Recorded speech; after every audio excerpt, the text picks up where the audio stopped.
não sei se vamos passar para o Richard falar um pouquinho de como é que se testa isso tudo, porque uma coisa é montar, comprar o material, montamos, bonitinho, categoria 6, 6A, mas eu tenho que testar isso. Será que eu utilizo cabeças, né? Cabeça é o nome normal que o pessoal usa para o link adapter, né? Cabeça de canal, cabeça de permanente link ou múltiplo pelo contrário, nenhum dos dois, né? Marcelo tá se segurando para não dar um spoiler. Vamos lá. Joga aí minha apresentação. Tá. Eu sigo daqui. Então vamos lá. Então essa é minha apresentação, né, sobre o teste de campo para MPTL, então aí meus dados de contato também. O pessoal vai ter acesso, né, isso gravado no vídeo, então depois pode, não precisa ficar anotando nada, não. Mas vamos lá. Basicamente, o que é um permanente link? O link permanente, ele nada mais é do que a gente está acostumado com um cabeamento horizontal que tinha um limite de 90 metros. E não inclui os patch cords. O testador, está aqui um exemplo de testador, inclusive, bem antigo, que você está acostumado, na linha DTX, onde os conectores fêmea, aqui de um lado o patch panel, do outro lado a tomada, essas conexões são inclusas no meu teste. No canal, eu incluí os patch cords, e essa conexão do patch cord, que já é pré-fabricada, eu não faço isso aqui em campo, essa conexão não é medida. Então, por norma, essa conexão que vai no meu adaptador de canal, ele não é medido. E o comprimento máximo aqui são de 100 metros. O MPTL, ele é, então, esse link terminado com um plug modular, né? A Conscope mostrou aí duas soluções possíveis, mas o básico dela, né, do MPTL, é basicamente isso, ou seja, você tem de um lado o jack, ou seja, normalmente o patch panel, né, e do outro lado você tem o plug. E, infelizmente, tem muita gente fazendo a coisa errada. Quando eu digo coisa errada é o seguinte, existe o cabo sólido, cabo unifilar, e existe o cabo flexível, cabo multifilar. Esses são cabos diferentes, então, quando eu compro uma caixa de cabo, normalmente eu estou recebendo uma caixa de cabo sólido, cabo unifilar. Então eu abro cada corzinha dessa aqui e tem apenas um fio. Se eu pegar um patch cord, que é um cabo flexível, e abro cada cor que tem lá dentro, vai ter vários fiozinhos, né? Por isso que é multifilar, multifilamentos. E quando eu compro um conector EJ fêmea, desculpa, macho, o pessoal está acostumado a comprar esse carinha aqui. Esse cara pode ser sim aplicado no patch cord. Agora, ele não pode ser aplicado no cabo sólido. Por quê? Um conector que é apenas para cabo sólido, ele deveria ter esse chanfro, ele deveria ter alguma forma de conexão, ou no boot, né, do conector, diferente para o cabo sólido. Por quê? Quando você vai usar cabos flexíveis, esse conector aqui, ele vai se acomodar aonde? Entre os fios. Quando você tenta fazer isso aqui, que é esse conector básico aqui, num cabo sólido, ele não vai conseguir perfurar o cabo sólido para dar o contato adequado. Então, num primeiro momento, usando o torque adequado, esses terminais aqui não vão descer. E aí ele vai, obviamente, estragar o conector fêmea. Se eu usar mais força do que deveria, aí ele vai abaixar, só que aqui dentro, num primeiro estágio, ele vai se entortar, num segundo estágio ele vai se quebrar. Normalmente ele fica dobrado aqui. Quando eu faço, então, esse conector em campo, uma das coisas que a norma, todas elas sobre o MPTL, diz é o seguinte, você tem que ter um conector que é específico para cabo sólido. Primeira coisa que está escrito lá, eu não posso usar esse conector aqui de cabo flexível, eu tenho que usar um conector que é específico para cabo sólido. Tem dois exemplos aqui, né? Um exemplo para UTP, outro para FTP, para cabo shieldado, né? Mas eu tenho que ter um conector diferente. E, na hora de testar, aqui estão as telas do meu equipamento, né? Eu vou entrar lá no meu Versive, isso então, o pessoal pode perguntar, e meu DTX? Esquece o DTX saiu de linha já há muitos anos, não vai ter nenhuma atualização de firmware para ele, desde que ele saiu de suporte, inclusive, né? Então ele não só saiu de linha, mas como ele também saiu de suporte já, não dá mais nem para ser calibrado, então não vai ser mais enviado nenhum tipo de firmware para o DTX. Então na linha do Versive, DSX 5000, DSX 8000, eu consigo encontrar aqui dentro dos limites, clico em mais, porque a primeira vez que eu clico aqui eu vou ter os últimos que foram utilizados, né? Eu clico em mais e venho, por exemplo, na TIA. Dentro da TIA eu coloco, a gente falou aqui de cabo 6A, né? Coloco aqui, por exemplo, o cabo 6A, porque eu estou fazendo o cabo 6A, e eu vou encontrar o MPTL. Só que aí tem dois MPTL agora. Por quê? Porque agora também já tem lá dentro da norma os testes para Power over Ethernet. Então, se eu estou utilizando, por exemplo, um link para a câmera de segurança. A gente falou desse cenário, né? Inclusive é um cenário de insegurança, eu colocar lá uma tomadinha com patch cord, eu posso, então, colocar essa norma, que é o que eu vou selecionar aqui, a norma, então, para MPTL com PoE. Então, além de fazer todos os testes básicos de dados, eu também vou garantir que esse link pode rodar não só dados como energia ao mesmo tempo, e que uma coisa não vai interferir na outra. Então, eu crio esse limite de teste, seleciono ele, e aí eu posso, então, executar o meu teste.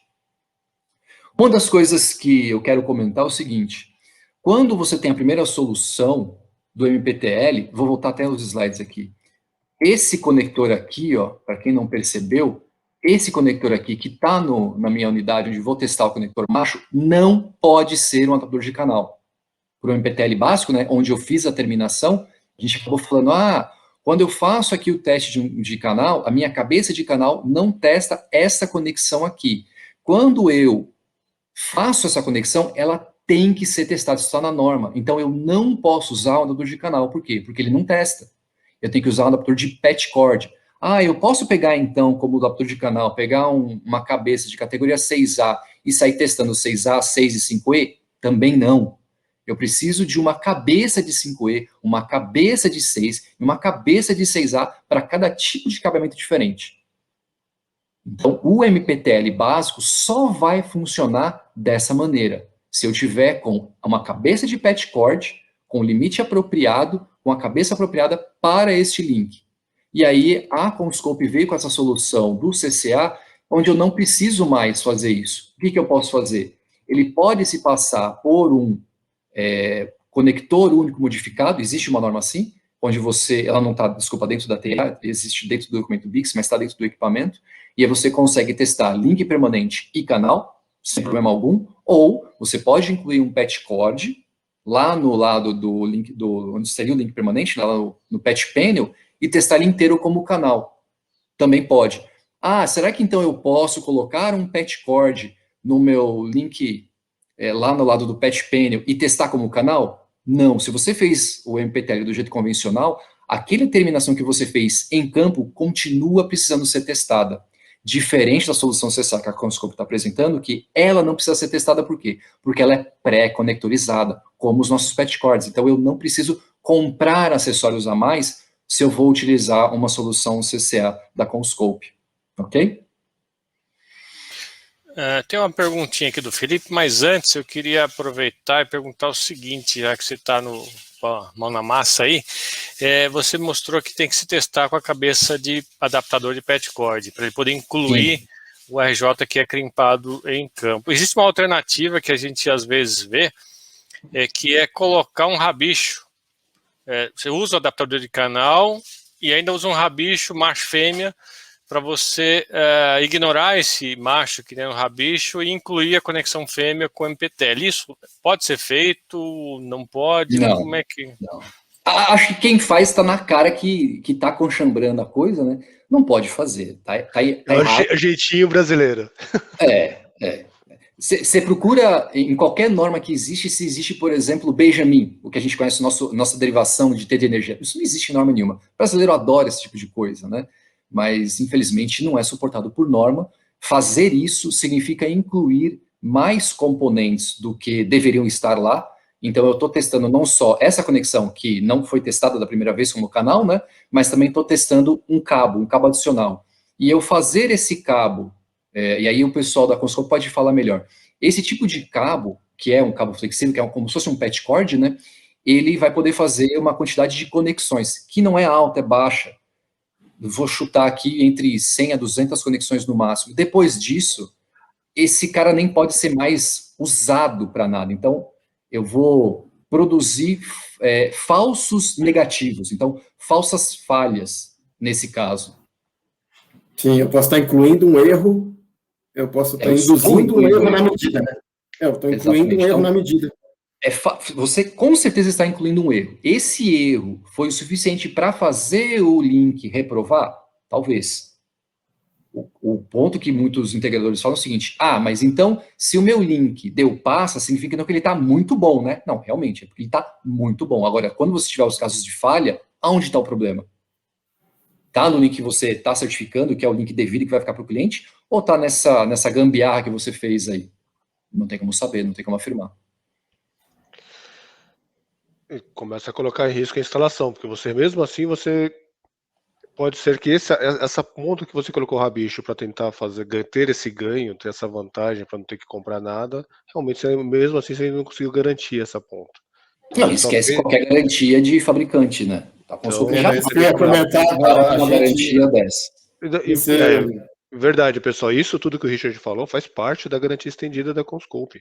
E mesmo assim, vamos falar, tudo bem, eu não quero a garantia estendida, mas você está deixando de dar uma garantia para o cliente. O Richard fez um comentário interessante, que é sobre Power over Ethernet. A gente está falando agora de Power over Ethernet tipo 4, que vai até 90 watts. Imagina, você vai, além dos dados, você está rodando lá colocou um cabeamento para rodar 1 giga, nada mais do que isso. Mas você está falando aí de 90 watts. Se essas conexões você não certificou, não garantiu que elas estão bem feitas, isso pode ser um ponto de aquecimento. Aí você começa a ter perda, você começa com o tempo a câmera ou a access point parar de funcionar, porque você não consegue mais alimentar. Questiona o projeto, né? Se o pessoal usou um cabo CMX nessa instalação, e o negócio pega fogo ainda. Então, a ideia desse bate-papo é justamente mostrar para vocês que tem um jeito correto de se fazer. E não é nada excepcional, é só fazer o jeito correto. Tem normas para isso, os fabricantes recomendam, a Fluke, a Conscope recomenda como fazer isso. Então vocês têm suporte e orientação. Então essa é a ideia. E desmistificar isso, porque realmente o Richard escuta bastante sobre isso, eu e o Lúcio também, a gente está, o Lúcio conversando diretamente com os clientes na área de vendas, e eu também conversando na parte de suporte. Existe muita dúvida com relação a isso, como se fosse algo que é feito por baixo dos panos, que não tem regra, que não tem nada, mas não, existe norma e tem como fazer. Exato. Não é jeitinho. Final acaba saindo, não é jeitinho, e no final acaba saindo mais barato. Traz mais ganhos para o cliente, porque ele não tem retrabalho, ele não tem... Ele ganha uma confiabilidade do cliente dele, por ele estar fazendo do jeito certo. Então, tem muito mais benefício para ele do que o jeitinho. Não, quantas e quantas vezes o pessoal escuta eu falando sobre isso, e aí vira para mim, Richard, o que você falou que era o certo fazer, o integrador que esteve aqui não fez nada disso. Pronto. Quanto tempo demora para você construir a marca da sua empresa? São anos de um trabalho dedicado. Quanto tempo demora para você destruir a sua marca? Segundos. E às vezes economizando centavos, às vezes, né? Economizando besteira, né?